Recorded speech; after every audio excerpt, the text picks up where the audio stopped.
Our ability to solve quadratic equations with simple factoring techniques hinges on our understanding of logic statements. Logic is one of my favorite topics, and most mathematics programs have an upper division course dedicated to this subject. It's a great way to learn how to properly set up a mathematical proof. That's not something we're going to do here, but it also exposes you to many creative forms of arguments. Logic statements are statements that are either true or false. For example, consider the following statement: it's Monday, or I'm going to the gym. This statement, called a disjunction because it's an or statement, is either true or false. We can build a truth table for this by considering all possibilities for each component statement. Let's say it's Monday and I'm going to the gym. In this case, both statements would be true. Another possibility is that it's Monday, but I'm not going to the gym. Thus, the first statement would be true, but the second would be false. Or it's not Monday, but I'm going to the gym. Thus, the first statement would be false and the second would be true. Finally, if it's not Monday and I'm going to skip the gym, then both statements are false. Notice that I have a third column in this table titled A or B. This is the truth of the statement A or B, and it can be derived from the truth or falsehood of its components. The key here is to note that an inclusive disjunction, this is the special type of disjunction we have here, it is true if any of its components are true. That is, if I said it's either Monday or I'm going to the gym, then the statement would be true if 1, it was Monday and I was going to the gym, 2, it was Monday and I was not going to the gym, 3, if it wasn't Monday and I still was going to go to the gym. The only time an inclusive disjunction is not true is if all component statements are false. This cryptic introduction will help us in our quest to solve quadratic equations. How? Let's see. It's the system of equations. We must deal with them all at once. Always looking for solutions. Positive outlook overcome. Hello, my name is Roy Simpson, professor of mathematics at Cosumnes River College in Sacramento, California. In this video, I will review how to solve quadratic equations using the zero-factor principle, also known as the zero-factor property. So, let's get started. Let's start by taking a look at the zero-factor principle. Symbolically, it looks like this. A times B equaling 0 implies that A is equal to 0 or B is equal to 0. That double bar arrow pointing to the right means implies, and the upside down caret, which looks like a lowercase letter v, means or. Thus, A times B equals 0 implies A is equal to 0 or B is equal to 0. Now this should make sense. If you multiply two expressions together and the product becomes 0, one of those expressions is required to have been 0, and in fact both expressions could have been 0. Going back to the opening discussion, we know that the statement A is equal to 0 or B is equal to 0 is true if A is 0 and B is 0, or if only one of A or B is 0. So the zero-factor principle tells us that if A times B is 0, then any of these three possibilities could be true. By the way, the zero-factor principle can be extended to the product of any number of expressions. That is, if we have 4 expressions being multiplied to become 0, then at least one of them must be 0. Looking at this list, we can see that's a lot of ways for the product to become 0. This idea gives us our first major avenue to solving quadratic equations. Let's see how it works in action. Suppose you're asked to solve the following quadratic equation. Go ahead and give it a try.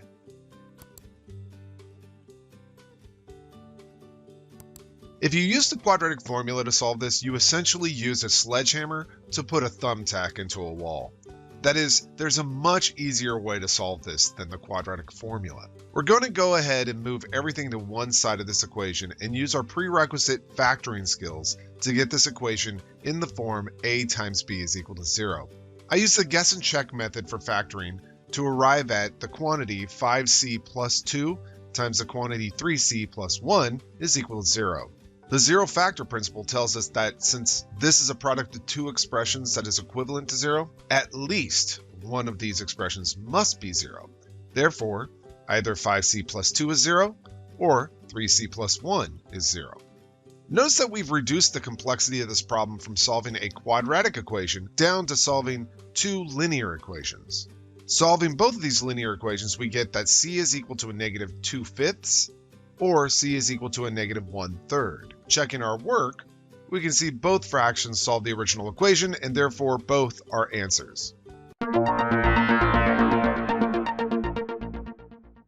The statement, at least one of these expressions must be 0, is very subtle, and the complexity of it is often lost on students.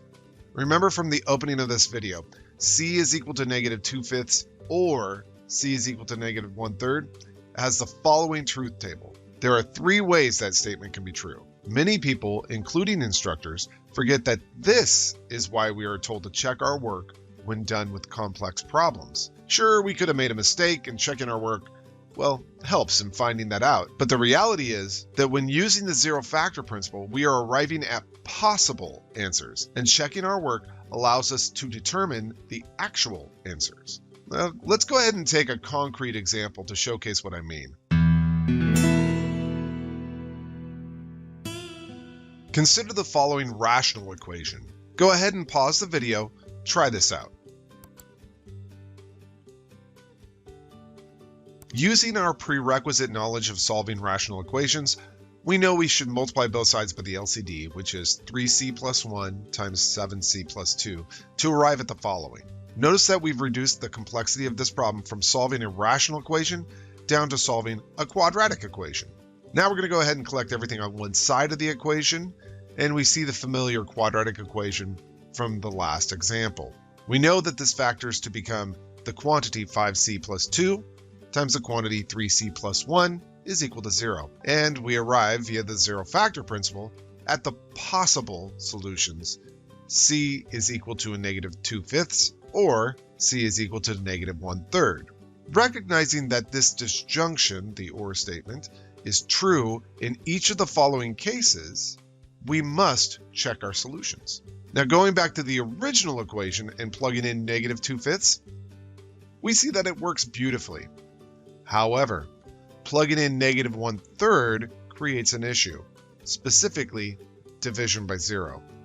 Thus, c is equal to negative 1/3 cannot be a solution, and so our true solution to this rational equation is just c is equal to a negative 2/5. Stop the presses! I don't like shortcuts in general, but I think it's a good idea to mention one here. Before I mention it, however, I just want to say checking your work is very important. It's a good way to find mistakes. Now, the reality is that as long as you've done your mathematics correctly and there weren't any domain issues with the original equation you were handed, all the answers you get from using the zero factor principle will be included in your actual solution.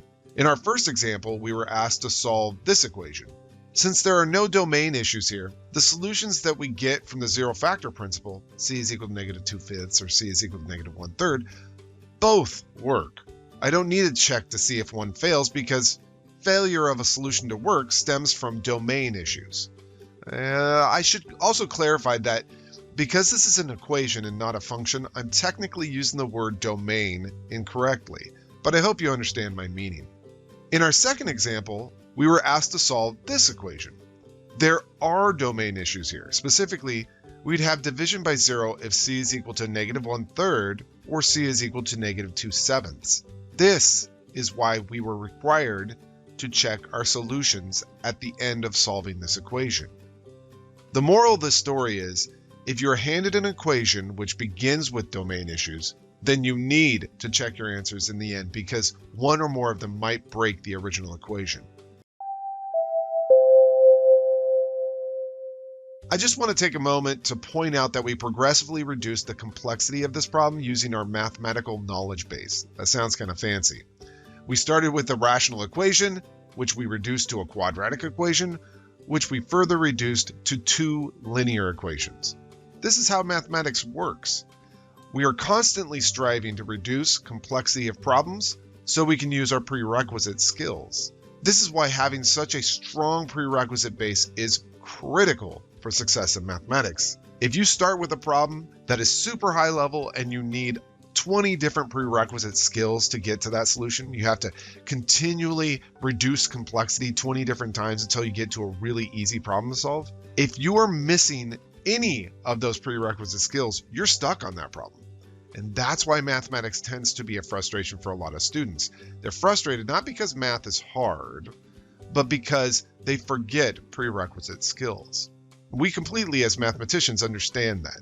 We deal with mathematics every day, but you don't. So the best way for you to succeed in a math course is to constantly practice mathematics.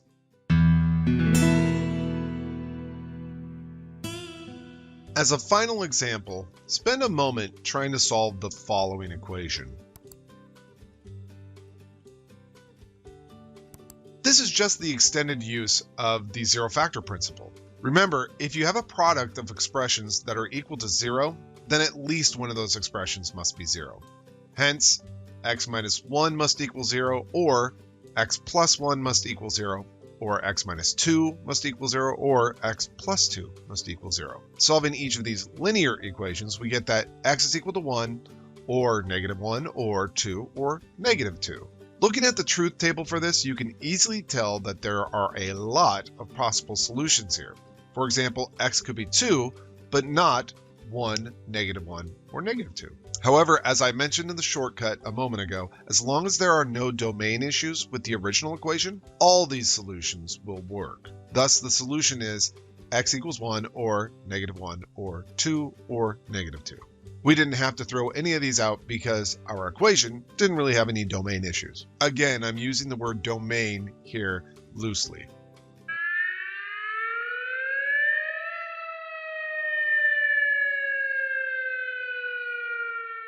Now, I'm not a stickler for this, but if you were to say that the solution is x equals -1 and x equals 1 and x equals -2 and x equals 2, you would technically be wrong.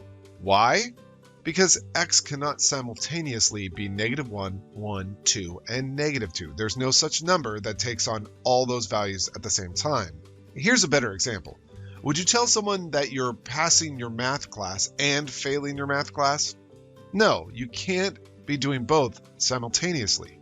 You are either passing your math class or failing your math class. That is the exclusive OR, by the way. Thank you for watching this review video on the zero-factor principle, and likely your first real introduction to disjunctions. As always, this content should be prerequisite to the course in which you're currently enrolled.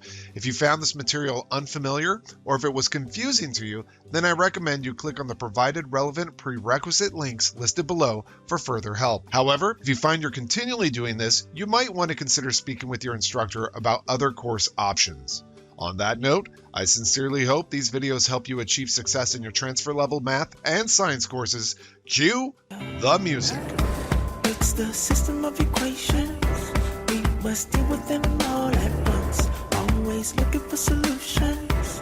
Positive outlook overcomes obstacles getting in our way. Cause affects more than we can sometimes see. Things for what they are and work together until you feel at peace. Says, listen close. Don't talk too much that isn't kosher. You may really hurt inside. It doesn't justify you to speak too loud and cry.